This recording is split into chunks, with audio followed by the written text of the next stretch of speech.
Welcome to the Hardwood Hustle, powered by PGC Basketball. We believe in the value of a coach. We're here to educate, empower, and encourage you to lead like never before. This week, TJ and Sam talk X's and O's, specifically how to choose the right offensive actions for your team this season. Whether it's a ball screen, away screen, false action, or in the post, this discussion will help you evaluate your offensive strategy and how you can maximize your scoring opportunities.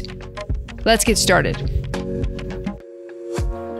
Welcome back to the Hardwood Hustle. Sam and TJ with you today, and we're going to talk about offensive actions and how to produce better offense. So, TJ, I'm excited about this X's and O's topic today.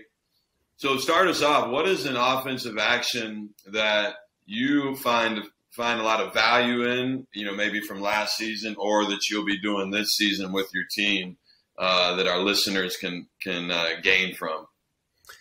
It's interesting. I think there's a lot of thought process that goes into offensive action. And when you want to pick the right actions, that's one thing.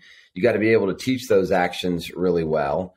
You got to make sure those actions help you to flow and they fit in what you're doing. And so I think there's a myriad of reasons you could go with different actions. And I think sometimes as coaches, we get a little bit carried away. We see an action on a clip and we really like it. And anybody that's coached long enough knows that just because you saw an action on paper or you saw in there, it might not fit your personnel. It might not go in the flow of what you're doing. And if your coach is anything like me, you're guilty of picking too many actions sometimes. You're guilty of picking the wrong actions. And as a coach, this is just a really interesting dilemma to be in, is what's the right number of actions? What are the right actions? And what actions produce the most fruit for us? And I think that never goes away. And I think every offseason we're re-examining the actions we run the most and why do we run those the most? And are they the right actions? Should we change some of our actions? And, going back to answering your question, I think, over time we've messed with a lot of different actions. There's a couple ones that we like more than others. And there's a couple ones that we like in particular places. Like, where do you actually run those actions?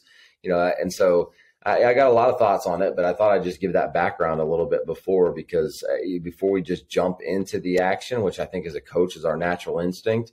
I think there's a thought process behind the action as well.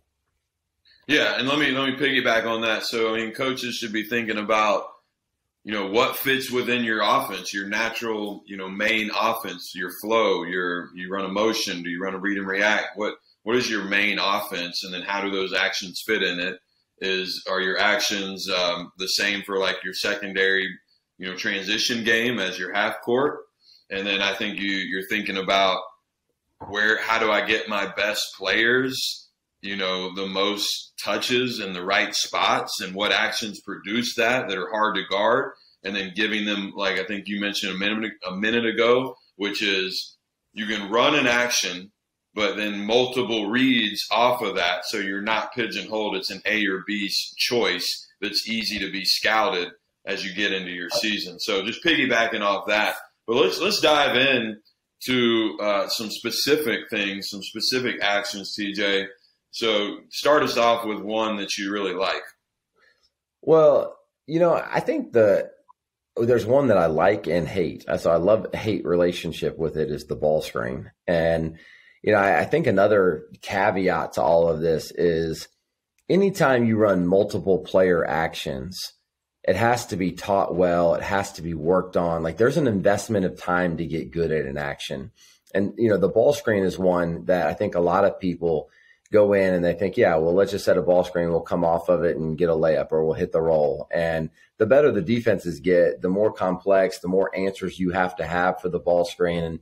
And it can really take a lot of time to teach and to get good at. And I remember you and I had a clinic a long time ago with Rick Majerus, and he was spent a lot of time with Jerry Sloan because he was out there in Utah, and Jerry Sloan was probably one of the best ever at teaching ball screens. And I remember Majerus sharing with us that Sloan told him that if you have one or two people on your team that can actually use a ball screen well, you're in the top 5%, like you're elite, because actually most players aren't that great off a ball screen. And so that's one thing I've always thought about is, if you have a offense that you run that's predicated on the ball screen, and you're hoping 4 or 5 people can come off the ball screen well, that's just not likely. That's a tough thing to do. Come off the ball screen, read the defense, read the people off the ball. Like, that's a multi-level read. And there's people in the NBA we watch do it and they make it look so easy. Like, take Chris Paul. Chris Paul, he's got a good mid-range game. He's got a good three-point game. He's got good guys rolling off of it. He makes great reads. He plays with great pace. He knows when to go fast, when to go slow. And so, yeah, I like ball screen action. I think that it can be really hard and complicated to guard when the right people are running it really well and all 5 people are coordinated in their actions. But I also seen it be just a stopper. I watch college basketball a lot, and I think there's people that just default to the ball screen all of the time, and they're missing a lot of really good action that could happen off the ball with other players, and the game can become really stagnant. So it can be something that's effective for you, but it can also be something that can be a detriment to you. And I think ball screen defense is starting to catch up with ball screen offense as well, which is making offenses have to have more reads off of it. Yeah, speaking on ball screens, yeah, they're so common. It's the most common screen today. And, yeah, you watch high school and even high-level college, and there are a few players. I think there's more now than 20 years ago when we heard Majerus say that at a clinic. But I think players are more skilled than ever, and so they can operate off ball screens a little bit better than in the past because the skill level is so much higher. But the defensive coverages are so, especially at the higher levels, you see so many different types of coverages that, you got to be prepared for. And that brings me to this point, which when everybody else is zigging, considered a zag, and meaning run more off-ball screens. When we first started coaching, TJ, it was very common to run the traditional motion offense that Bobby Knight made famous, which is pass and screen away and make reads, curl or pop or backdoor or slip. And so those were common, skill sets that coaches had to be able to teach that stuff. And in today's game, you don't see as many. And I think you can find more success running off-ball screens, whether they're screen-aways, back screens, flare screens, because less teams spend time defending it. They spend more time defending off the dribble, open motion offenses. And so I think off-ball screens are an action that coaches should consider implementing more. Yeah. Yeah, it's interesting because off-ball screens have their complexity too. When you think about saying, I want to run a really good motion offense, well, you got to dive all the way into that because it's very easy to go say set a down screen or set a back screen or whatever screen you want to set. And the ball all of a sudden is moving. And while they're setting the down screen, the ball got moved again and the screen's set for no reason. And then the timing of all that is work. And so that's where I think it's important for coaches to think about how many actions do we want to get good at? And I'll give you some specifics here, Sam. In our core offense, we really try and choose about 3 actions a year to try and get really good at. And then we try and pick 3 secondary actions. And those 3 secondary actions, we try and wrinkle into set plays, secondary break, things like that, where we might be good at it, but not great at it. But perhaps the timing of it, the deception of it just causes some confusion. But I think it's hard to say, here's 7-10 actions we're going to be great at and get really good at those. That's why we kind of landed on the number of 3 actions that we really want to be really super good at. And then 3 actions we think we can use as a wrinkle within our offense. And then we can take our player development and let our player development match those actions so that we're constantly getting better at them. Yeah, I like the 3 actions. I do agree with that. You can do too many and be very average at all of them. When I'm talking about like screenaways, TJ, I found this to be true over the last year. I've really stepped into this more as a coach offensively, is running a couple actions really just to get into our flow in our offense. And then trusting the habits that we've built, the reads that we've built in practice of reading a closeout, driving and pulling in a second defender. But we really just want to run an action to get us started in our offense. Not even necessarily, it's great if we score off of it, but again, it's to get us into it. So for example, we might run our 50 read and react. That's our 5 out. And, we'll run a little call called C, where we pass it to the wing, and our point guard will set a little screen away from the wing to the opposite wing, and we'll just curl it hard and pop back. And so that's an action, like a screen away with a hard curl, pop back. We might get that curl action, but when we throw it back to our point guard, boom, we're off and flowing because we got the defense moving in a disadvantage. And so I think of actions both as a foundational tool, like you're talking about, but also just running an action to get into your flow or your offense. And I want to get into some horns talk here in a minute, but what do you think about what I just said there? Yeah, I mean, if we're being really honest about it, if you go back and you watch like the NCAA tournament and all the best set plays that got run, and I think that's a popular thing to watch on YouTube. But the reality is, if you're watching the whole tournament, I would love to know the number of set plays that actually work. Now on for what was designed to happen, I think it would be in the low teens. Maybe even lower than that, where the play actually worked to get the shot they want. But that's not all there is to it. A lot of times that action just creates confusion and ball movement and whatever that gets into. I like what you're saying there. Sometimes the action just helps the ball move. It just helps people move, players move, that create better driving lanes, that create better entries to the post, that create better cutting opportunities. And so many times that, that action, even though it didn't create what you wanted to, running that action oftentimes opens up other things. And we can dive into these two things too, but there's two particular types of actions that I really, really like. And one of them is what I call below actions.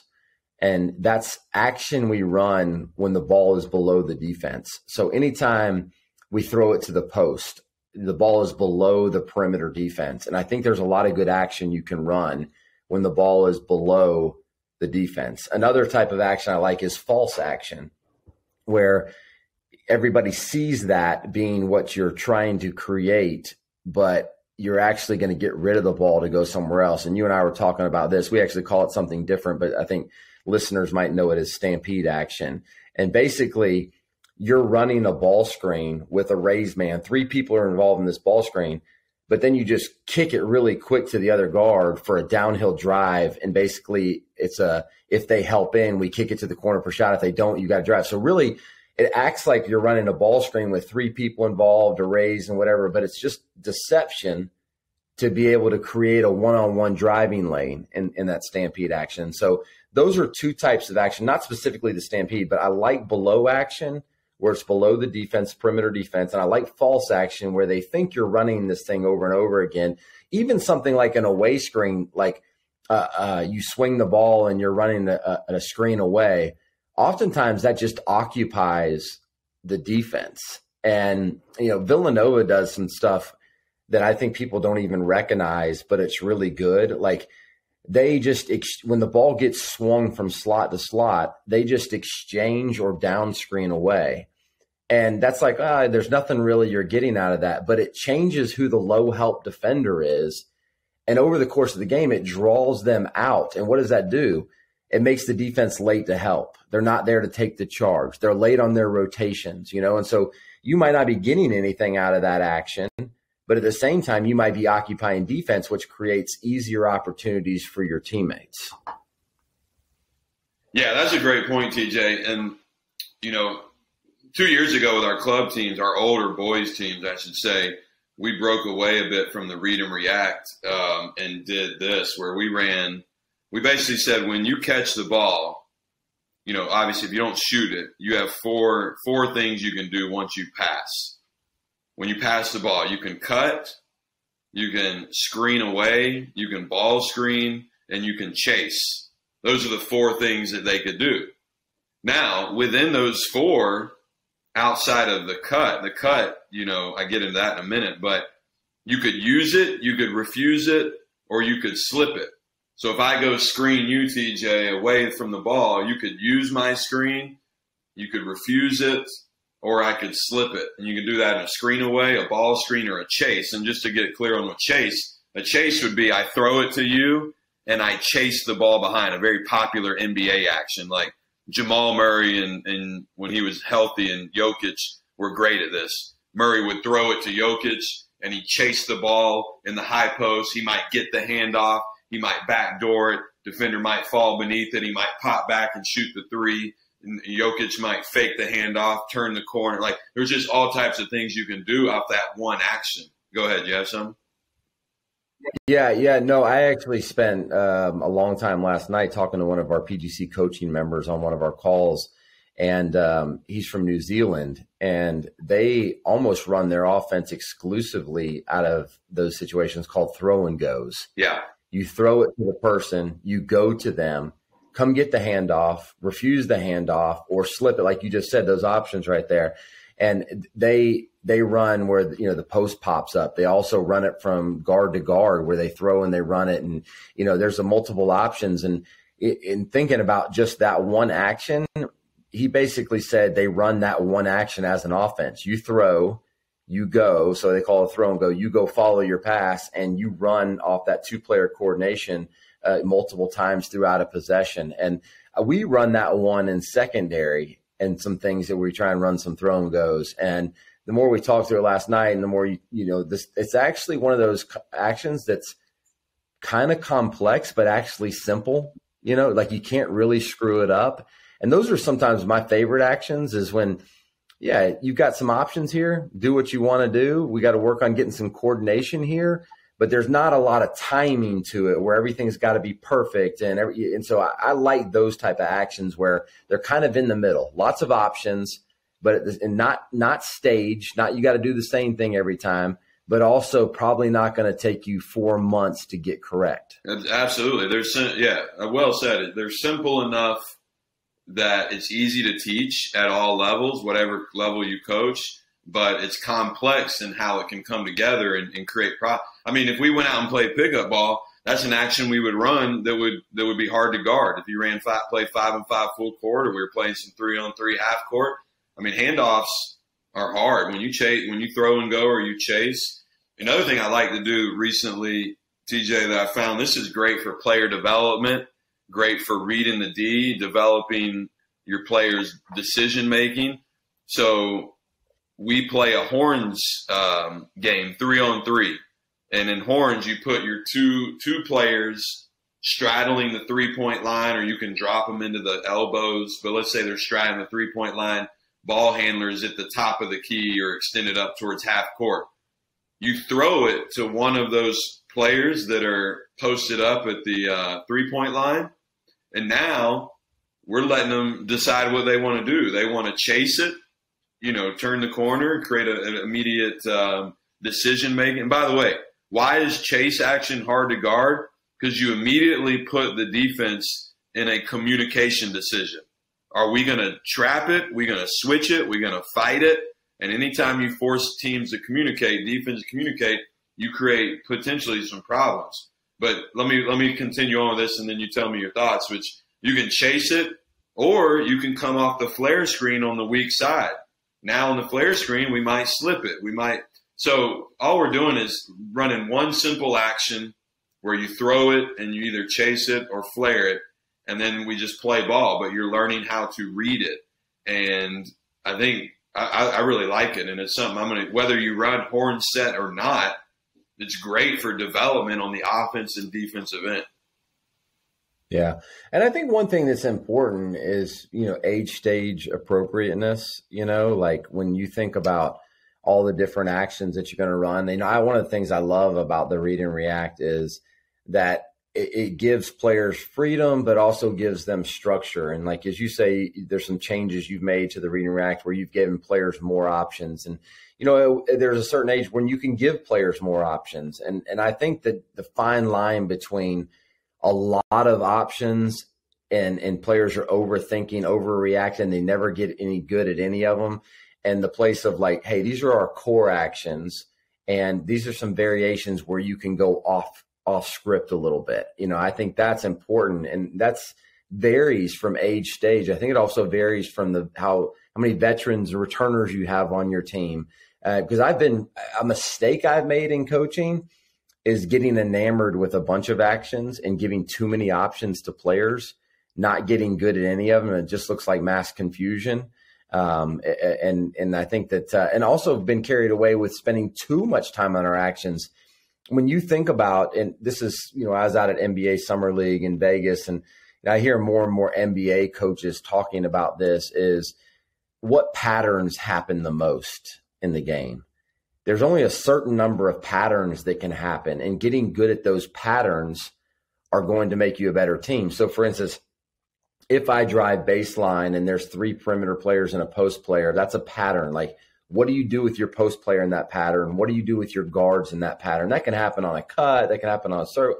And those things are going to happen a lot of times during the course of the game, and getting good at those things. Now, your actions may create those patterns.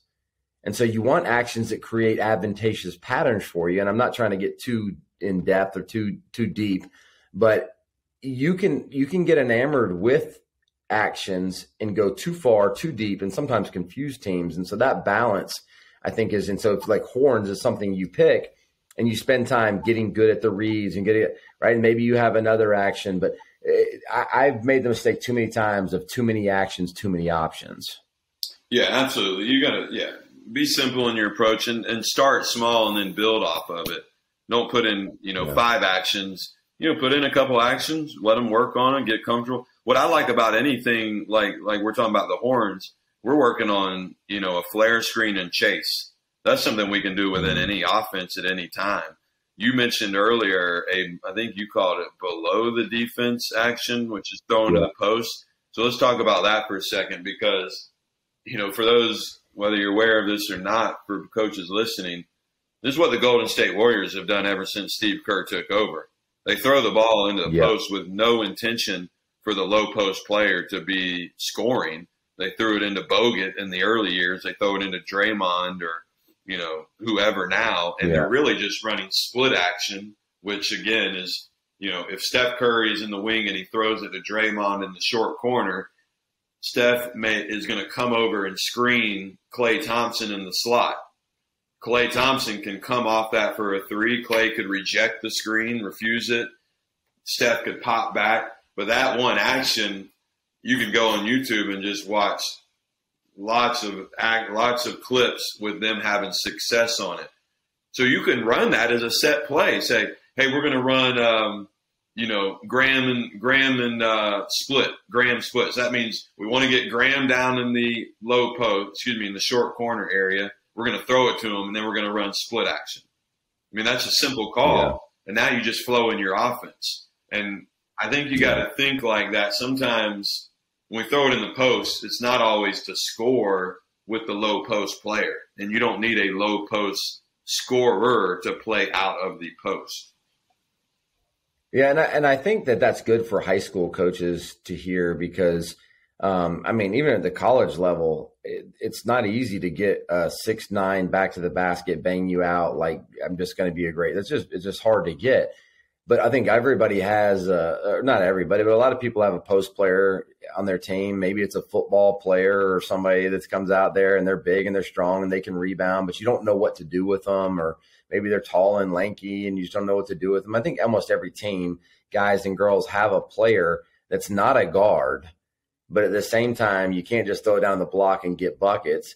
And so using them in different ways, like the coordinator of the split action or, whatever it is that you want to run off them, sometimes just getting the ball there is really, really important to run good action. And, Golden State, you talked about the split action. So they run that when they feed the post, they run it from the top of the key, but it's really easy to see when you watch Golden State play. Split action is one of the things their offense is built around. Like, that's a primary action. When I think of 2 or 3 things that Golden State does, and they do other stuff, but there's no doubt about split action being a primary action for them. Yeah, and I think one thing I love what they've done offensively, Kerr brought to the table, and I think he probably was influenced with his time with the Bulls and the Spurs.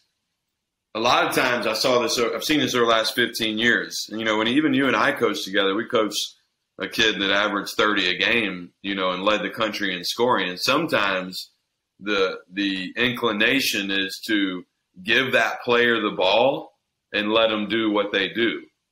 And sometimes that is a good play. Like, give the ball to Kevin Durant, give the ball to Johnny, who averages 20-40 in high school, and they'll go make a play. But it also can be lazy coaching, and meaning when Steph Curry, before Kerr got there, he was heavy on ball screen if you look at his usage rate.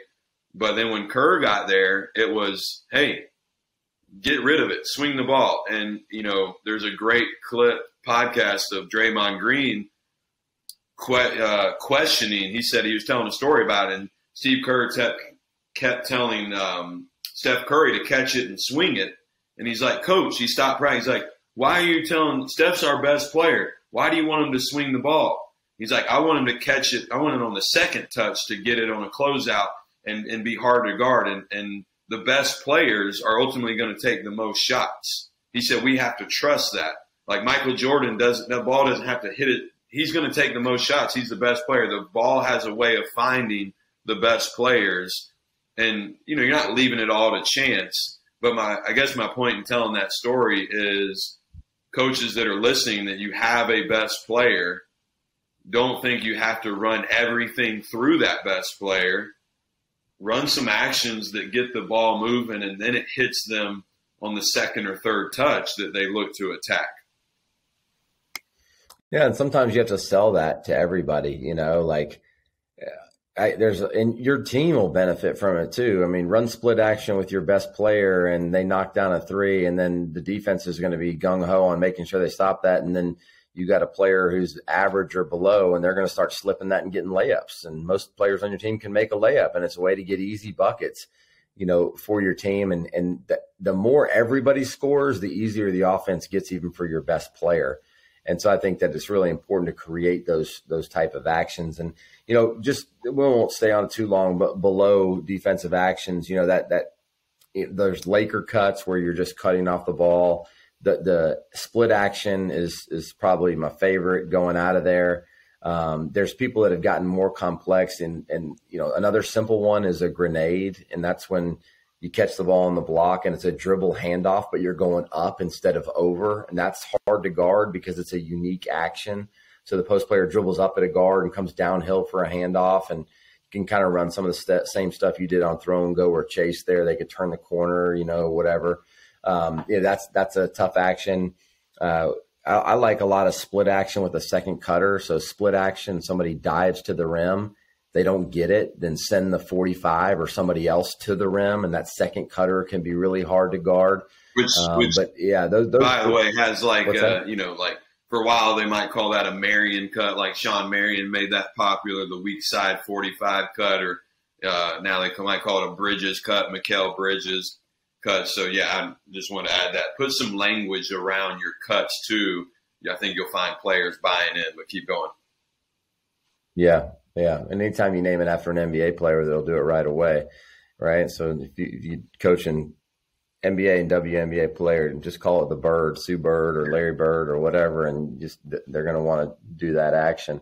Yeah, but I think those are all, and there's a myriad of different actions that you can do. And some people get more complex with them, where they run the split action and then rescreen the person back to the ball. They have variations off of those actions that come at different times. But I do like those because they're hard to guard. I think that anytime the defense has to put their head on a swivel going back and forth, it's just not natural. And so they make more mistakes. Yeah, and I think, another action, when coaches, when we watch higher level teams play and you see an action work, you referenced this earlier, be cautious to think it's going to work for your team at a lower level. It could very well. Like a popular screen that's come about in the last few years has been a ghost screen, where you come to set a ball screen. This is NBA level. You come to set a ball screen and you slip it away. And you know why it's effective, TJ, is because there's often so much switching. And so it works at a higher level. So I'm coming to screen you. I slip really quick out and you throw a quick pass to me and I'm getting an open look. It works at the NBA level because of the heavy amount of switching. Your league at high school may not switch much, and therefore it's not going to be as effective. So, I guess I'm saying know the why behind the what, why you're going to run this, other than in just, hey, I heard TJ and Sam talk about that split action on the Hardwood hustle. Let me run that for my team. Now, I think you and I both agree it can work really well, but just know, okay, why are we doing it, and who are we putting in what spots, and why would it be successful? Yeah, and I really think a lot of these actions, I mean, I'm more convicted about this every year, is like I've got to be able to teach them better than I've ever been able to teach them. I've got to have the appropriate skill development that goes into making those actions work. And I think as coaches, we love to play chess, right? We love to X and O. We love to draw up plays. We love to figure out the next actions. And, you know, when I reflect on me doing that over the course of my career, more actions have failed than have worked for me. And I think the common denominator in that is probably the teacher, me, not teaching it well enough, and two, not spending or devoting enough time to it. And I think that as coaches, you know, time is always something that is of just importance to us, because we have a limited amount of time. And picking and choosing what you're going to spend your time on, like every action you choose to run requires time. It requires teaching points. It requires reps. It requires the right skills to be able to make it when you get the shot that you wanted out of that action. And so that is probably, to me, the thing that I would probably, and I have already said, but I would say it again and again and again before we get off this. It's probably not what you do as much as how you do what you do in this scenario. And, you know, Golden State, yeah, they run split action. There's a lot of teams in the NBA that run split action. There's a lot of college teams that run split action, you know. There's different varying levels of success rates in what they run with that same split action. Yeah, and that's a great – let me make another point on that, and I have one final and then turn it back to you for a final thought too. There's a lot of teams that want to do what Golden State do, where they run kind of a free-flowing offense, and the ball is moving, it's touching a lot of hands, but – Steve Kerr obviously does a great job of getting guys to buy into that. He also has a superstar player who's very selfless and team-oriented who buys into it. I won't mention names, but I've talked to a particular NBA coach who's flat out told me privately, you know, they run a very successful offense, and one of their stops, they couldn't run it successfully because their superstar player, who everybody would know, wouldn't buy into what the team or the coach was trying to sell them, which is play together, move the ball, let it. And this player was a very ISO-oriented player. My point, TJ, is part of the magic of an action working or of your offense working is you getting everybody to buy into the psychology of it and believing in it, right? And so that's a big piece to all of this, which, again, piggybacking off what you're saying. And then here's my final thought for right now is, if you look at Villanova, they ran less than 5 set plays in their 2 championship runs over the last 5 years. They're really good at a few things. They're really good at catching ready to shoot. They're really good at playing off 2 feet in the paint.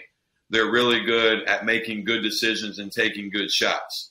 They're very limited in what type of action they run. If you look at Northwest Missouri State, you know, Division II at your level, won 3 of the last 4. You know, Dustin Aubert, our PGC teammate who works with Rick in Better Basketball, he did a deep dive into their offense, and he came away with 4 things that they did really well. Not 10 things. So I'm kind of putting a stamp and a bow on what you said earlier. Less is more oftentimes. So decide what you want to be good at and then get really good at those few things. Yeah, and creating buy-in. And, you know, NBA coaches, and really, I mean, just any level of coach, you watch somebody like Golden State, and they run this really pretty offense where the ball moves and they're scoring at high efficiencies and whatever. Well, and I'm picking, but you don't think Frank Vogel in Los Angeles isn't aware of what they're doing, how they're doing it, and he wants that kind of fluidity in his offense. But he has different hurdles. He has different players. He has some people that have probably played iso ball a long time in their career. You know, like there's a bunch of, but he's a good coach, and he wants to create good offense for his team.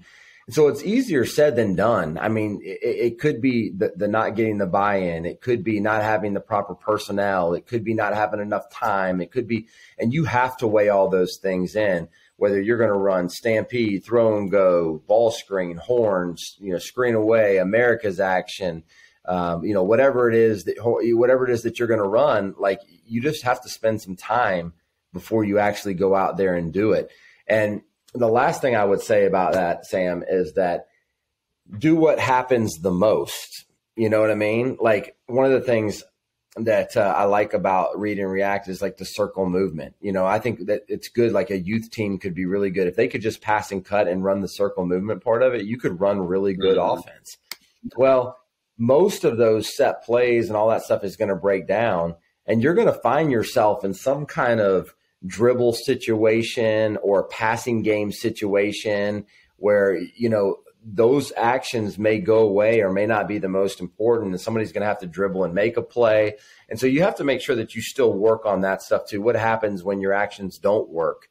What happens when they break down, and what do we default to? Because you can spend so much time working on, the first 10 seconds of your possession, or the first 15 seconds, and these 3 or 4 actions we're going to run, but none of them work.